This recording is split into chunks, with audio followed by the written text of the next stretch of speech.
এখান থেকে প্রথমে প্লে স্টোরে চলে যাবেন।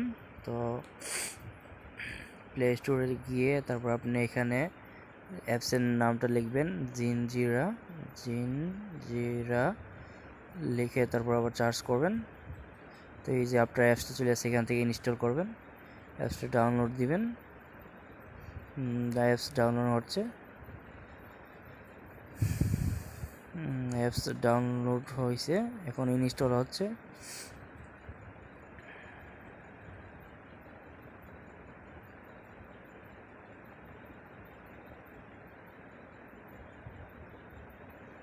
অ্যাপস ইনস্টল হয়ে গেছে। এখন আপনারা সরাসরি এই অ্যাপসে ঢুকেন। তো অ্যাপসে ঢুকে এখানে দেখেন প্রথমে আপনার ডোমেন লিঙ্ক, এখানে আপনি আপনারকে হোয়াটসঅ্যাপে বা ইমোতে ডোমেন লিঙ্ক দেওয়া হবে, ওই লিঙ্কটা এখানে দিবেন। এখানে আমি লিখে দিতেছি, অথবা আপনারা এখানে কপি করে দিতে পারেন।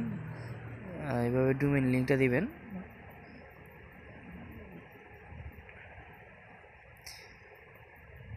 তারপর কন্টিনিউ দিবেন।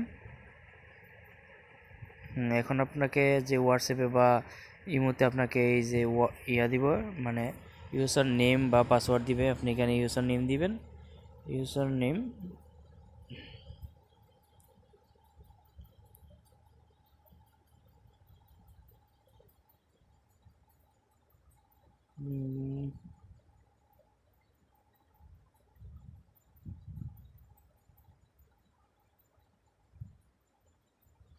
ইউজার নেম ও পাসওয়ার্ড দিবেন এখানে।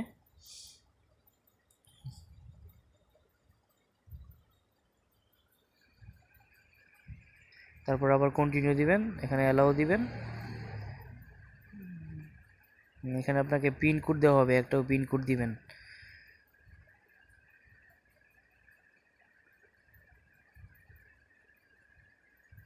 আপনার অ্যাকাউন্ট হয়ে গেছে, এটা আপনার টোটাল অ্যাকাউন্ট ব্যালেন্স।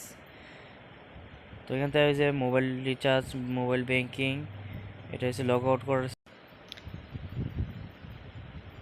তো এখান থেকে আমরা মেনুতে যাই, দেখেন আপনি মেনু, এখানে password change, pin change, unlock device, মানে এখানে সব ধরনের আছে। আপনার ওই যে রিসিভ হিস্টোরি আছে, কি আপনি কত টাকা রিসিভ করেন। তারপর আপনার রিপোর্টে দেখেন হিস্টোরি, পেন্ডিং, মানে কত টাকা লেনদেন করেন, সব হিস্টোরিতে পাবেন।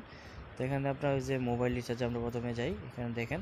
তো এখানে আপনার সিলেক্ট অপারেটর, এখান থেকে আপনি সিলেক্ট অপারেটর, আমি রবিতে সিলেক্ট করি, রবি সিলেক্ট করলাম। তো এখানে আমি রবি অ্যাকাউন্ট নাম্বার দিলাম, রবি অ্যাকাউন্ট নাম্বার এটা আমি ফ্লেক্সি করবো রবিতে। তো এখন এখানে অ্যামাউন্ট দিলাম, তো আমি সেন্ড নাও, তারপর কনফার্ম, ওকে। এখন মোবাইল রিচার্জ হয়ে গেল। এখন আপনার ওই যে মোবাইল ব্যাংকিংয়ে ঢুকি, মোবাইল ব্যাংকিং। তো এখান থেকে আপনার ধরেন আমি বিকাশ করব, তো এখানে আপনার বিকাশ নাম্বার দিয়ে একটা, যে বিকাশ নাম্বারটা এটা, বিকাশ নাম্বার দিলাম। তারপর এখান থেকে বিকাশ অপশন সিলেক্ট করে নিই। তারপরে এই যে অ্যামাউন্ট, এখানে অ্যামাউন্ট দিই, যত অ্যামাউন্ট আমি দিব অত অ্যামাউন্ট দিলাম। তারপর এখান থেকে নেক্সটে দেন, নেক্সট। তারপর এখানে আপনি পিন দেন, পিন দিয়ে তারপর কনফার্ম করে দেন, শেষ। এটাও সাকসেসফুল হয়ে যাবে। এখন আমরা শুধু রিপোর্টে ঢুকে হিস্টোরিতে ঢুকি। তো হিস্টোরিতে দেখেন ওই যে আমি বিকাশ যেটা দিচ্ছি পেন্ডিং, এটা পেন্ডিং, আর এইগুলো আগে যেটা দিচ্ছি এটা আপনার কমপ্লিট হয়ে গেছে। আপনার ব্যালেন্স দেখেন, ওই যে যেগুলো দিচ্ছেন এগুলো কিন্তু কমে গেছে এখান থেকে। আপনি এখন দেখেন বড়জোর 1-2 মিনিট লাগবে আপনার পেন্ডিং কমপ্লিট হইতে। তো এখন ঢুকেন, কমপ্লিট হয়ে গেছে, এর মানে এইগুলো চলে গেছে, আপনার টাকা চলে গেছে কমপ্লিট। তো এখন আপনার ওই যে বিকাশে যে টাকাটা দিচ্ছেন এটার পিনটা দেখেন, ওই যে ওই পিন, এখানে আপনি হিস্টোরিতে ঢুকলে এখানে পিন দেওয়া থাকবে, ওই যে বিকাশে টাকার যে টাকাটা গেছে পিন নাম্বারটা, এই পিন নাম্বারটা এটা। এভাবেই আপনি দেশের বাইরে থেকে বিকাশ, রকেট, নগদ ও ফ্লেক্সি করতে পারবেন একদম ইজিভাবে।